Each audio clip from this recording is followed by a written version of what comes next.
Et bon, bonjour très chers téléspectateurs abonnés sur notre chaîne YouTube. Je reviens avec cette session dédiée à Sophistic Analysis and Design for Revit. Là où maintenant je dois vous montrer comment vous pouvez faire les dimensionnements et des différents éléments constituant notre escalier. Donc les différents éléments de l'escalier. What we can do, c'est très simple. De la même manière comme nous l'avons fait pour d'autres éléments, c'est très simple. Je vais aller là. Je vais aller là. Je vais sélectionner, je vais aller là, Sophistic Analysis and Design. Je vais aller là, par exemple, pour ces sous-systèmes ici, je vais aller là-bas. I'm just cliquer là-bas. Je vais sélectionner les éléments. Voilà. Et puis je vais aller là-bas. Et voilà, nos éléments sont là, nos dalles. Et là, je vais mettre escalier. Parce que ce sont des dalles qui sont inclinées, mais bien sûr, cela n'est pas un problème parce que le logiciel, lui, il va dimensionner ça. Il me donne des éléments, des pensionnements, tout. Là, maintenant, je dois mettre les barres de 12 par rapport aux charges qui sont appliquées. Sens longitudinal, sens transversal, ça va être les mêmes barres. Et puis, je vais relancer les calculs. Voilà, et nos résultats sont là-bas. Sorry, là-bas. Bien sûr, des résultats, mais avec quelques petites remarques. Il faut en tenir compte. Voilà, nos résultats de l'escalier. Les résultats des calculs de dimensionnement de notre escalier avec Sophistic. Et tu vois là-bas, ça nous donne par rapport au palier, par rapport au volet. Et voilà. Et puis par après, tu vois là. Tu vois comment on a sélectionné notre élément. C'est ça notre escalier qui est là-bas. Et là, vous allez voir secteur des systèmes, comment est réparti les armatures supérieures sur nos éléments ici, dans aux différentes nez, cas de dimensionnement pour un moment max de 29 points kN. Et voilà comment ça se comporte. Voilà, et voilà comment va être l'élément quadrilatère et principal. Donc le premier lit, cas de dimensionnement. Voilà comment va être réparti les armatures, les graphiques pour nos armatures. Voilà. Et tu vois que c'est exceptionnel. Ça fait du bien, tu vois. C'est enviant, tu vois. Tu kiffes. Tu vois, tu as tous les résultats qu'il te faut pour un projet. Comme je vous ai dit, pour un seul modèle BIM, vous pouvez faire des multiples analyses différemment pour avoir beaucoup plus de résultats précis. Ce qui est exceptionnel pour un modèle, pour le workflow BIM, pour les ingénieurs des structures en utilisant ce genre d'application. Franchement, ce logiciel est très important. Je vous le recommande en tant qu'ingénieur structure.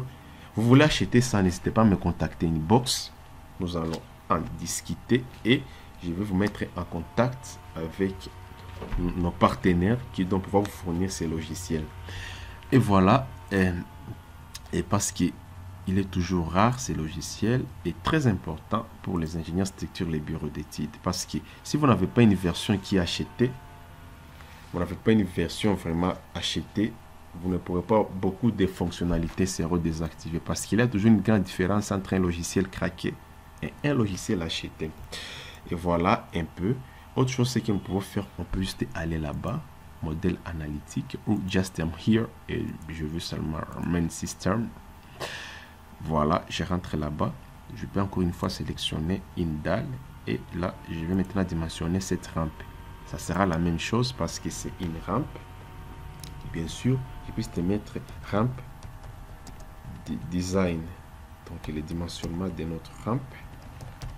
Voilà. Voilà. Voilà.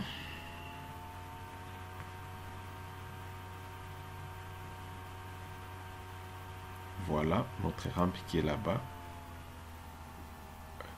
Et voilà les différents éléments, les différents résultats qui sont là-bas. Avec plein de remarques qui sont appliquées. Et voilà, la rampe est là par rapport aux charges qui lui ont été appliquées. Voilà un peu le résultat, les graphiques, les tableaux de calcul, les différents efforts, les actions des charges. Et voilà un peu. Je peux juste enregistrer ça comme d'habitude. Je vais là-bas, ramp design et ainsi de suite. Tout ce que toutes les questions que vous vous posiez est-ce que où jusqu'à Revit peut faire. Et voilà, moi, je vais vous montrer là où l'avenir du génie civil va. Moi, je suis en train de vous montrer tout ce que vous êtes en train de apprendre en tant qu'ingénieur et en tant qu'ingénieur structure, les choses que vous devriez apprendre. Parce qu'imaginez, quand vous avez les logiciels Revit et vous voulez faire une analyse statique seulement, et vous avez ces logiciels, imaginez combien de fois vous allez gagner plus de temps en termes de livrer un projet, en termes de travailler un projet et d'être plus compétitif sur le marché. Parce que là, au cas où des appels d'offres, là où les autres vont faire des semaines, vous allez juste prendre quelques jours ou quelques heures. Une journée, vous finissez. Dans une journée, vous finissez l'ensemble des projets. Vous allez élaborer des BQI et tout. Vous allez élaborer tout ça, les documents et des prescriptions techniques, tout. Vous allez les cahiers des charges, ainsi de suite. Et puis, passer un appel d'offres et submettre l'appel d'offres et peut-être vous pouvez être sélectionné. Voilà. Le plaisir a été pour moi de vous présenter cette session dédiée à Sophistic Analysis Design for Revit. Maintenant, dans la prochaine vidéo, je dois pouvoir vous montrer maintenant avec un modèle simple. Par exemple, le cas d'un portique. Comment vous pouvez les charger, l'analyser, les dimensionner et puis comment vous pouvez exporter, intégrer ces résultats dans le calcul pour pouvoir lancer les ferrailles. Quant à moi, je vous dis merci et on se retrouve à notre prochaine session. Encore une fois, c'était l'ingénieur Barakika Christian qui est... C'est pas peut-être la peine que je me présente, mais vous me connaissez déjà assez. Nous sommes toujours là pour vous montrer d'où vient le génie civil et où va l'avenir du génie civil. Donc, du classique au digitization, donc du classique à la numérisation, donc digital construction, digital engineering, digital building, building information and modeling for structural engineering, qui était notre sujet d'aujourd'hui. Là où je vais parler Sophistic Structural Analysis Integrated in Revit, BIM Workflow and Advantage. Je vous ai parlé de tout ça. Je vous ai montré l'avantage. Et le plaisir a été pour moi de vous présenter cette session. Et je vous assure que vous n'avez encore rien vu, parce que vous n'avez encore rien vu de ces logiciels. Je vous assure que vous n'avez encore rien vu, parce qu'il y a des meilleures choses qui viennent après.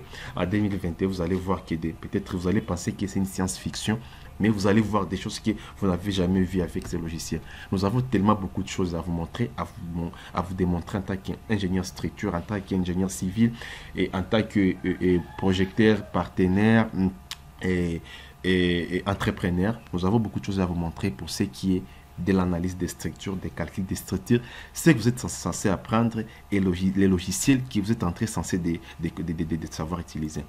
Je reviens de ces logiciels développés par Sophistic. Dans le classement 2020, il a été le 3e logiciel de calcul des structures dans le monde. Donc, il a occupé la 3e place parce qu'il a dévancé Robot. Robot a occupé la 10e place, mais le solution Sophistic a occupé la 3e place. Ça, c'est le classement. Bon, je ne sais pas c'est base de quels critères, mais moi, mon objectif pour moi, c'est de vous montrer les multiples possibilités des outils BIM que vous pouvez utiliser pour trouver des solutions à vos problèmes. Merci beaucoup. Que Dieu bénisse l'Afrique. En particulier, que Dieu bénisse la République démocratique du Congo. Wakanda forever.